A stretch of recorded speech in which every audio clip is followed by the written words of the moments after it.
Hello, this is Rebecca Sweeden. I'm here in Dayton, Ohio, and I have another piece of creative writing to read to you. This is something that I wrote just this morning.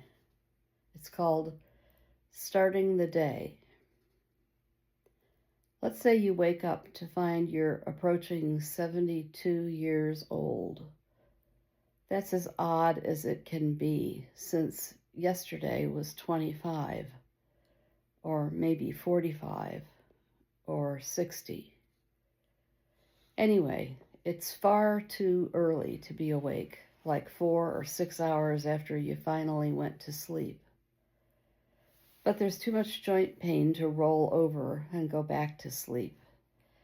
And you have to get up anyway to pee. Peeing is non-negotiable. Getting out of bed is challenging. Everything hurts, and nothing wants to commit to standing up.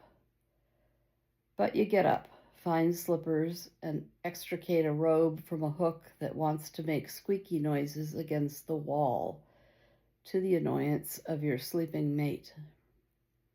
So you're up. It's not quite light, and it's decidedly chilly. But it can still be a good morning. How is that possible? At the top of the list is blood sugar. If you're lucky, you might not need an insulin shot at all, or maybe just 5 units. The first milepost of the morning is that your syringe pen has enough insulin that you don't need to dig another one out of the fridge, and the basket of insulin supplies contains both alcohol wipes and needles without any need for replenishment.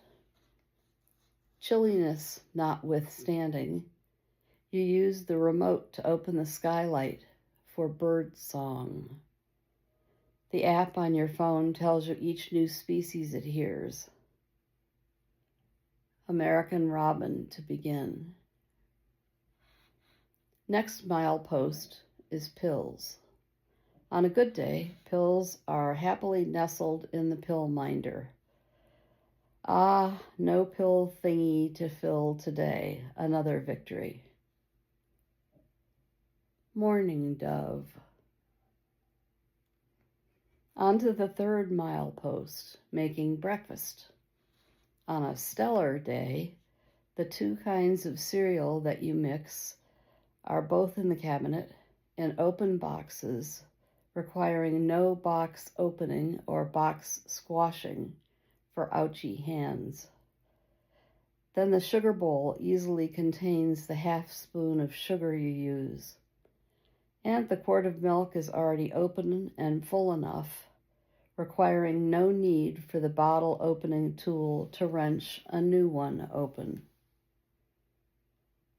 American goldfinch. So, you're on a roll. The next milestone is a bottle of ice water from the ice and water dispenser on the front of the fridge. Excellence requires that no ice cubes escape out to skid around the floor, and no water sprays off the edge of the bottle. Errant ice cubes usually end up being stepped on before becoming visible. Sprayed water usually ends up in your face, ice cold.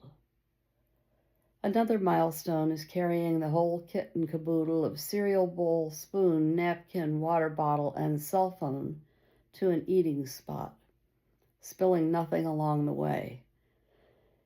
Yes, multiple trips would be easier except for knees and hands hurting and wanting it all done at once. Getting everything to the breakfast table in one go is a tremendous milestone.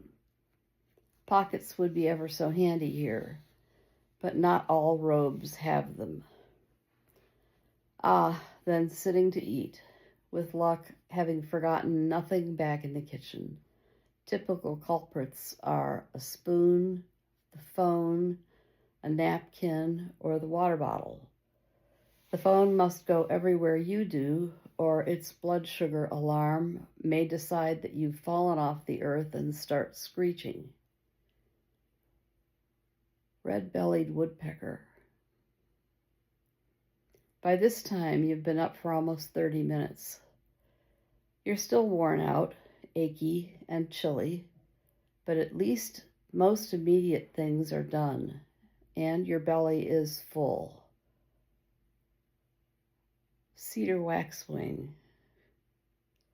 Until it's time to trudge the breakfast accoutrement back to the kitchen to face whatever the dishwasher has to offer.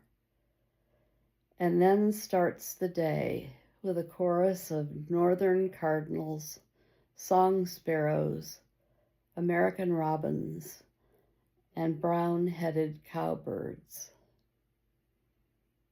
Thank you ever so much for listening.